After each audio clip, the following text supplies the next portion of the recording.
Сметките на граѓаните и фирмите од денеска стануваат достапни за извршување. Извршителите по кратка пауза почнуваат со работа. Ќе се чешлаат сите оние кои биле блокирани пред 1 април, но ќе почнат и нови блокади за нешто повеќе од 33.000 предмети кои досега не стигнале на извршување. Од Министерството за правда велат дека немаат можност да ја продолжат уредбата со која речиси 4 месеци се замрзни извршувањето, бидејќи како што велат завршила вонредната состојба. Во меѓувреме, иако имаа законска можност да побараат стопирање, ниту банките, ниту компаниите кои нудат режиски услуги досега тоа не го направиле.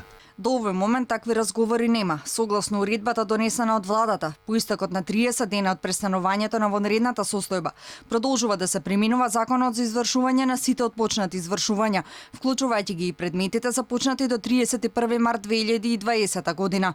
Од комората на извршители се децидни дека никој од нив не побарал одложување на извршувањата. Вела дека иако извршувањето од сметките на граѓаните и фирмите било запрено со владина уредба, сепак целосно не била стопирана пресметката на каматата, што значи дека по завршување на грејс периодот вратениот износ ќе биде зголемен. Според податоците до март биле блокирани над 106.000 сметки, од кои 26.000 биле на правни лица, 80.000 на граѓани. Инаку извршителите од сега освен што продолжуваат да ги извршуваат блокираните сметки на граѓаните и фирмите ќе блокираат и нови долгови, а продолжува и продажбата на запленетите недвижности.